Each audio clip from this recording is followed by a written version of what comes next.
کہ شوہر اور بیوی کے باہمی جسمانی تعلق کے موقع پر بھی شیطان مردود سے پناہ مانگو، کیونکہ اس وقت شیطان تمہاری اولاد میں شریک ہونا چاہتا ہے، اس وقت سے وہ کوشش کرتا ہے کہ وہ شریک ہو جائے اور اولاد تمہاری نہ رہے اس کی ہو جائے۔ یہ دعا اللہ تعالیٰ نے سکھائی، سورۃ الفرقان میں آتی ہے، کسی بھی قرآنی دعاؤں کی کتاب میں یہ دعا آپ کو ملے گی، عام حالات میں بھی پڑھنی چاہیے، لیکن خاص طور پر پریگننسی کے دوران، کہ ہر بچے کو پیدا ہوتے ہی شیطان ٹھوکا لگاتا ہے سوائے مریم کے اور عیسیٰ ابن مریم کے، کیونکہ ان کی والدہ نے دعا کی تھی۔ اب آپ دیکھیے، آپ صلی اللہ علیہ وسلم بتا رہے ہیں کہ ان کی والدہ نے دعا کی تھی تو اللہ تعالیٰ نے ان کو شیطان سے بچا کے رکھا۔ آپ بھی یہ دعا کر سکتے ہیں، یہ دعا کو خاص نہیں تھی ان کے لیے، آپ کے لیے بھی ہے۔ اور وہ دعا کیا ہے؟ ماں جو کچھ کھاتی، جو کچھ سوچتی، جو اس کی جذباتی کیفیات ہوتی، جیسی اس کی ذہنیت ہوتی، وہ انڈائریکٹلی بچے پر اثر انداز ہوتی ہے۔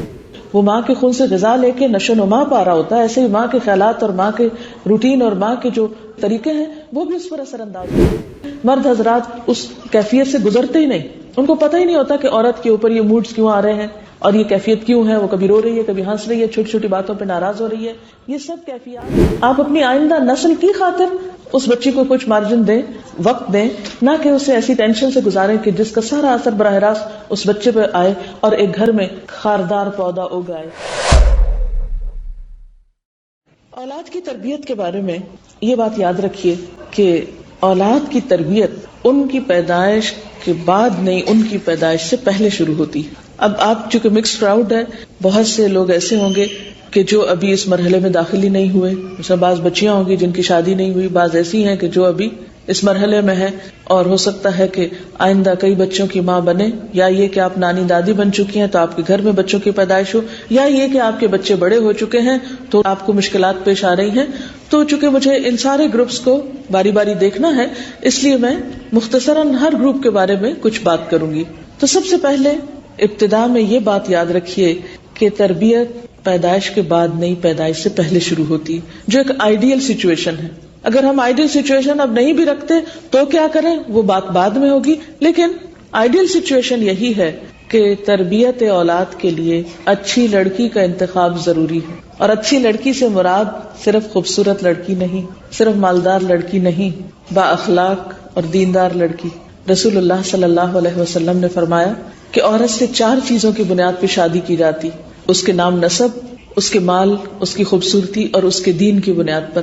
تو تم دین والی کو اختیار کرو، تمہارے ہاتھ خاک آلود ہوں۔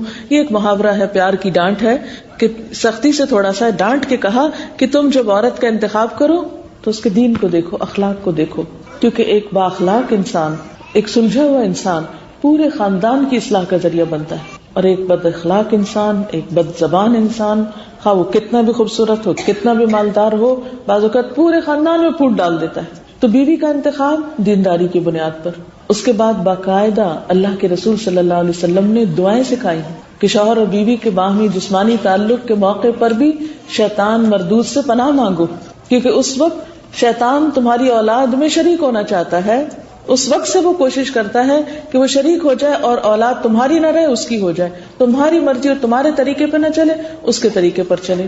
لہذا اس وقت بھی وہ اپنا کام کرنا نہیں چھوڑتا، لہذا مسنون دعا سکھائی گئی۔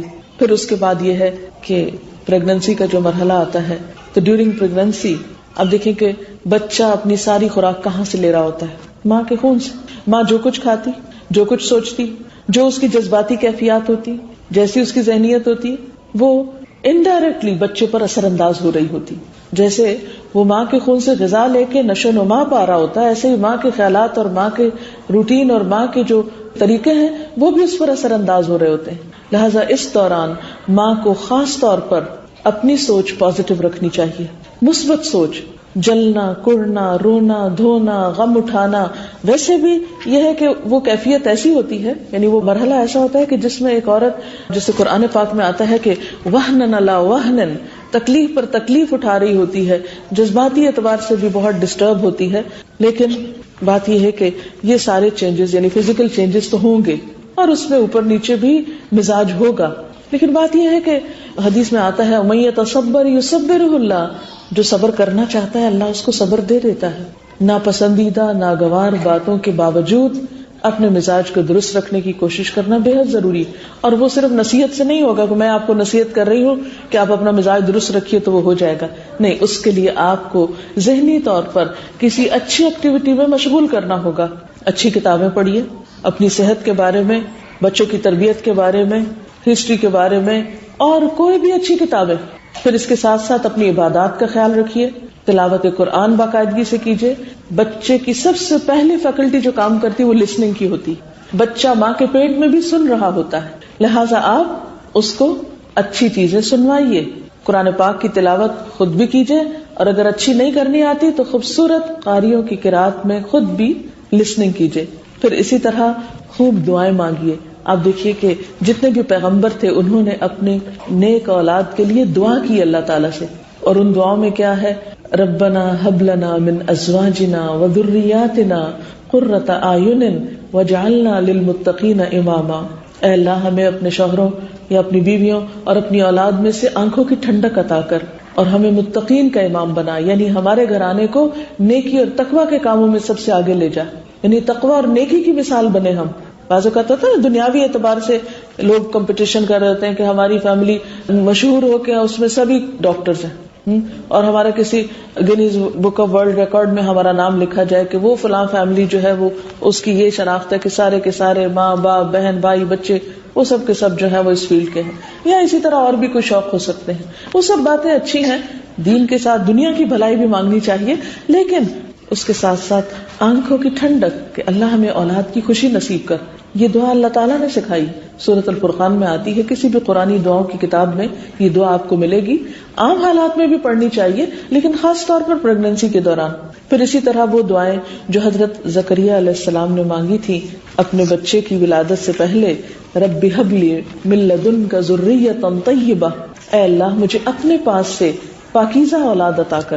اور پھر آپ کو معلوم ہے جب حضرت یحییٰ علیہ السلام کی پیدائش ہوئی تو اللہ تعالیٰ نے خاص طور پر ان کو خوشخبری سنائی کہ وہ حسوراً و نبیًا، کہ وہ بہت پاک دامن ہوں گے، نبی ہوں گے، وجیہاً بہت شاندار ہوں گے، بہت زبردست پرسنالٹی کے مالک ہوں گے.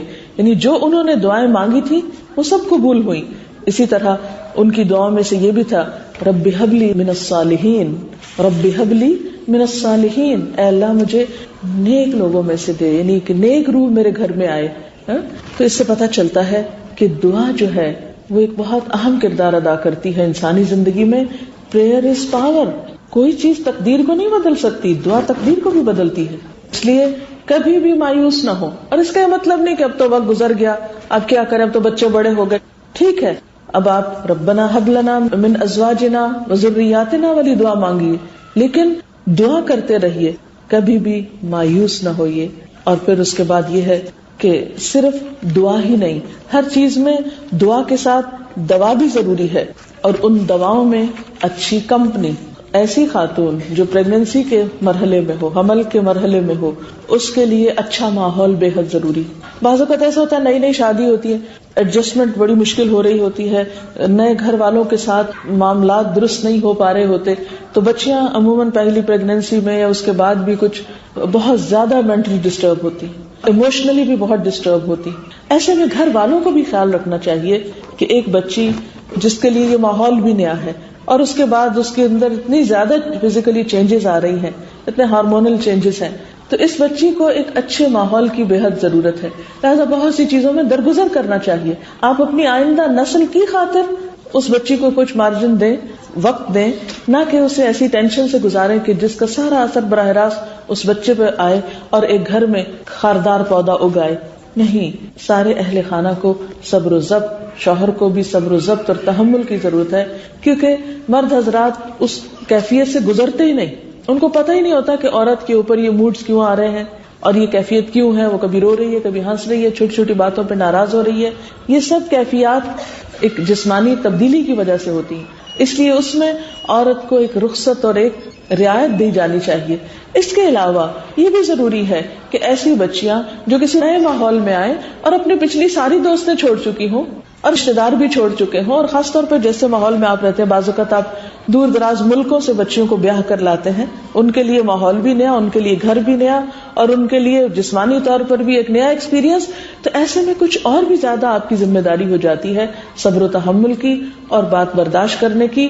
لیکن اس کے ساتھ ساتھ یہ بھی یاد رکھیے کہ اگر آپ کا تعلق کسی بھی ایسی محفل سے ہے، کسی ایسی مجلس سے ہے جہاں آپ کم از کم ہفتے میں بھی ایک بار جا کر روحانی سکون حاصل کرتے ہیں تو اپنے ساتھ اپنی بیٹیوں کو، اپنی بہوؤں کو، اپنے ایسی بچیوں کو ساتھ لے کر جائیے تاکہ ان کو بھی ایک اچھی کمپنی ملے. کیونکہ آپ جب اللہ کی مجلس میں بیٹھتے ہیں، قرآن کی مجلس میں بیٹھتے ہیں، تو یقینی طور پر آپ کے اوپر ایک سکینت نازل ہوتی جس کا حدیث پاک میں بھی ذکر آتا ہے. لہذا اچھی کمپنی سے مراد اچھی دوستیں، اچھے لوگ، اور اس کے علاوہ اچھی مجلسیں، اچھی محفلیں، یہ بچیوں کے لیے بے حد ضروری ہے. اس سے کیا ہوتا ہے کہ وقتی طور پر اپنے غم بھول جاتی ہے اور ایک وہ اداسی کی کیفیت بھی ختم ہوتی ہے. اور جب اچھے لوگوں سے دوستی ہوتی ہے تو کہتے ہیں کہ اچھا دوست خوشبو بیچنے والے کی طرح ہوتا ہے کہ جس سے اگر آپ خوشبو نہ بھی خریدیں تو صرف اس کی خوشبو کی دکان سے آپ اگر بیٹھے ہوئے پاس تو خوشبو ہی آتی رہے گی. آپ کسی بھی پرفیوم کے کاؤنٹر پہ جائیے تو آپ دیکھیں گے کہ اگر آپ نہیں بھی خریدے تو تھوڑا سا اس کو ٹیسٹ کرتے ہوئے بھی آپ نکلتے ہیں تو آپ کے لباس یا آپ کے کپڑوں سے خوشبو ہی آتی ہے. تو خوشبو کے تو پاس سے بھی آپ گزر جائیں تو آپ پر ایک اثر ہوتا ہے. جیسے اسموکنگ، اگر کوئی اسموکنگ کر رہا ہو، آپ خود نہیں بھی کر رہے ہو تو آپ کے کپڑوں میں دھواں جذب ہو جائے گا، آپ وہاں سے نکل کے گھر آئیں گے تو باقی رہیں گے اثرات. اسی طرح اگر انسان اچھی محفل میں اٹھتا بیٹھتا ہے تو لازمی طور پر اس کے اثرات اس پر اچھے ہوتے ہیں. اس کے علاوہ ذکر کی کثرت کرنی چاہیے. قرآن پاک میں اللہ تعالیٰ فرماتے ہیں الا بذکر اللہ تطمئن القلوب، یاد رکھو اللہ کے ذکر سے دلوں کو اطمینان ہوتا ہے. پھر اسی طرح یہ ہے کہ جب پیدائش کا مرحلہ ہو یعنی ولادت ہو رہی ہو اس وقت آیت الکرسی پڑھنی چاہیے کیونکہ اس سے شیطان دور ہوتا ہے. اور جب بچہ پیدا ہو جائے تو اس کے کان میں آذان دینی چاہیے کیونکہ آذان سن کے بھی شیطان بھاگتا ہے. آپ صلی اللہ علیہ وسلم نے حضرت مریم کی مثال دے کر فرمایا کہ ہر بچے کو پیدا ہوتے ہی شیطان ٹھوکا لگاتا ہے سوائے مریم کے اور عیسیٰ ابن مریم کے کیونکہ ان کی والدہ نے دعا کی تھی. اب آپ دیکھیے آپ صلی اللہ علیہ وسلم بتا رہے ہیں کہ ان کی والدہ نے دعا کی تھی تو اللہ تعالیٰ نے ان کو شیطان سے بچا کے رکھا. آپ بھی یہ دعا کر سکتے ہیں. یہ دعا کو خاص نہیں تھی ان کے لیے، آپ کے لیے بھی ہے. اور وہ دعا کیا تھی؟ انی اعیذھا بک وذریتھا من الشیطان الرجیم. یا اللہ میں اس بچی کو اور اس کی آئندہ آنے والی نسل کو، اب دیکھیں کتنی دور تک سوچ رہی تھی وہ، اس کی آئندہ آنے والی نسل کو شیطان مردود سے بچا کر تیری پناہ میں دیتی ہوں، تیری حفاظت میں دیتی ہوں. لہذا کتنی ضروری ہے یہ بات کہ ہم ہر مرحلے پر چوکنے رہیں، ہر موڑ پر ہم خیال رکھیں اور کسی وقت بھی غافل نہ ہوں. پھر اسی طرح جب بچہ پیدا ہو تو اس پر خوشی کا اظہار کریں. ہمارے ہاں عام طور پر یہ ہوتا ہے جب بیٹی پیدا ہوتی ہے تو سب کے منہ لٹک جاتے ہیں، حالانکہ آپ کو نہیں پتا کہ آپ کے لیے خوش قسمتی کا باعث کون ہو، بیٹا ہو یا بیٹی. ہو سکتا ہے کہ ایک بیٹی آپ کے لیے کئی رحمتوں کے دروازے کھولے. آپ کے رزق میں معلوم نہیں اس بچے کی آمد سے کتنا اضافہ ہو، اس کی اچھی تربیت میں آپ کے لیے کتنے درجات کی بلندی ہو. لہذا بچے کی پیدائش پر گھر والوں کو، خاص طور پر ایک دوسرے کو اور باقی دوست رشتہ داروں کو بھی مبارک دینی چاہیے. حضرت حسن بصری نے ایک بچے کی پیدائش پر یوں دعا دی کہ اللہ نے جو بچہ تمہیں دیا ہے اس میں تمہارے لیے برکت ہو، شکر کی توفیق ہو، یہ بچہ نیک اور پارسا بنے، صحت اور لمبی عمر پائے. یعنی ایک دعا کا نمونہ ہے یہ. اس طرح کی دعائیں دی جا سکتی ہیں. پھر اسی طرح یہ ہے کہ بچے کی جو پہلی غذا ہے وہ بھی کسی نیک انسان سے یا بااخلاق اچھے انسان سے دلوانی چاہیے کیونکہ بچہ جب پیدائش کے بعد بالکل معصوم ہوتا ہے، اس پر پہلے جو بھی اثرات ہوں گے وہ اس کے اندر جذب ہو جائیں گے، پرنٹ ہو جائیں گے. آپ اس کے کان میں اذان دیتے ہیں اللہ اکبر، اللہ کی بڑائی اس کے دل میں جائے گی چاہے وہ نہیں سمجھے مگر اس کے اثرات ہیں. قرآن پاک کے اور اللہ کے جو ذکر کے الفاظ اور حروف ہیں اس کے بھی اثرات ہیں. وہ اثرات انسان کے اندر جاتے ہیں. جو اٹھائے گا اس کے ہاتھوں کے بھی اثرات اس کی شخصیت پر ہوں گے. جو اسے پہلی دفعہ کھلائے گا اس کے بھی اثرات اس بچے کی شخصیت میں جائیں گے. اسی لیے آپ صلی اللہ علیہ وسلم کے پاس ایسے بچے لائے جاتے تھے جو بالکل نومولود ہوتے تھے اور آپ ان کی تحنیک کرتے تھے. اور کہتے ہیں کہ انسان کی انگلیوں سے ریز نکلتی ہیں. تو جب ایک اچھے انسان، اچھے کردار کے انسان کے پاس، ویسے بھی آپ نے دیکھا ہوگا یہ صرف بچوں کے لیے نہیں، کسی شخص کے پاس آپ بیٹھتے ہیں تو آپ اتنا کمفرٹیبل فیل کرتے ہیں، اتنا اچھا آپ کو لگتا ہے. اور کسی شخص کے پاس آپ بیٹھتے ہیں تو آپ تھوڑی دیر میں کہتے ہیں کہ بس کب ختم ہو یہ مجلس تو ہم یہاں سے اٹھیں. یعنی آپ کو گھبراہٹ ہوتی ہے کچھ لوگوں کی کمپنی سے. اور یہ ایسا ہوتا ہے کہ کچھ لوگ جن کی سوچ پازیٹو ہوتی ہے، جن کا اخلاق اچھا ہوتا ہے، ان کی طرف آپ خود بخود کھنچتے چلے آتے ہیں. ان کے اندر ایک خاص کشش ہوتی ہے. تو نیکی اپنے اندر ایک کشش رکھتی ہے. کشش محض لباس میں نہیں ہوتی، کشش محض کسی میک اپ میں نہیں ہوتی، کشش شخصیت کی خوبصورتی میں ہوتی، کشش دل کی خوبصورتی میں ہوتی. لہذا اس خوبصورتی کو منتقل کیا جاتا ہے بچوں کی طرف.